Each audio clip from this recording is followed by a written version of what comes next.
Sir, ಅದ್ರ ಜೊತೆಗೆ ಅವ್ರ ಜೊತೆಗೆ ಕೆಲವರು ಬಂದವ್ರನ್ನು ಕೂಡ ಡೈವರ್ಟ್ ಮಾಡಲಾಗಿದೆ ಅನ್ನೋದು ಕೂಡ ಆರೋಪ ಇದೆ.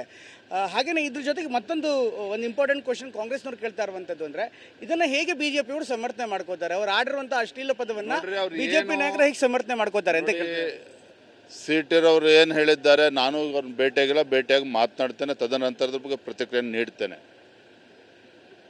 ಅದು ಒಂದು ಭಾಗ. ಹಾಗಾದ್ರೆ ಇದನ್ನ ಡಿಫೆಂಡ್ ಮಾಡ್ಕೊಳ್ತಾರೆ ರಾಜ್ಯ ಸರ್ಕಾರದವರು. ರಾತ್ರಿ ಒಬ್ಬ ಜನಪ್ರತಿನಿಧಿನ ಏನು ಅಟ್ಟಾಡಿಸ್ಕೊಂಡು ಓಡಾಡಿದ್ದಾರೆ ಅದನ್ನು ಡಿಫೆಂಡ್ ಮಾಡ್ಕೊಳ್ತಾರೆ ಮುಖ್ಯಮಂತ್ರಿಗಳು, ಗೃಹ ಸಚಿವರು. ಹಾಗಾದರೆ ನೀವು ಭಾಳ ಕಾನೂನು ಬಗ್ಗೆ ಮಾತನಾಡೋದಾದರೆ, ಅಲ್ಲೇನು ಇವತ್ತು ರುದ್ರಪ್ಪ ಆತ್ಮಹತ್ಯೆ ಮಾಡಿಕೊಂಡ್ರು, ಅವ್ರ ಪಿ ಹೆಸರು ಹೇಳ್ಕೊಂಡು, ಅದ್ರ ಬಗ್ಗೆ ಏನು ಕ್ರಮ ಆಗಿದೆ? ಹಾಗಾದರೆ ಅದ್ರ ಬಗ್ಗೆ ಏನು ಕ್ರಮ ಆಗಿದೆ? ಸೊ ಹಾಗಾಗಿ ರಾಜ್ಯ ಸರ್ಕಾರ ಇವತ್ತು ಈ ದುರ್ವರ್ತನೆ ಏನಿದೆ ಇದನ್ನು ನಾವು ಎಲ್ಲರೂ ಕೂಡ ಖಂಡಿಸಲೇಬೇಕಾಗಿದೆ.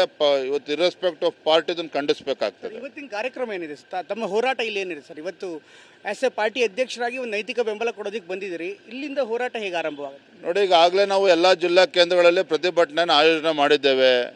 ಈಗೆಲ್ಲ ವಿರೋಧ ಪಕ್ಷದ ನಾಯಕರು, ನಮ್ಮೆಲ್ಲ ಶಾಸಕರು ಇಲ್ಲೇ ಇದ್ದಾರೆ. ಅವರೆಲ್ಲರೂ ಕೂಡ ನಾವು ಕೂತು ಚರ್ಚೆ ಮಾಡಿ ಮುಂದೆ ಏನು ಕ್ರಮ ಕೈಗೊಳ್ಳಬೇಕು, ಏನು ನಿರ್ಧಾರ ಮಾಡಬೇಕು, ನಾವು ನಿರ್ಧಾರ ಮಾಡ್ತೇವೆ. ಧನ್ಯವಾದ.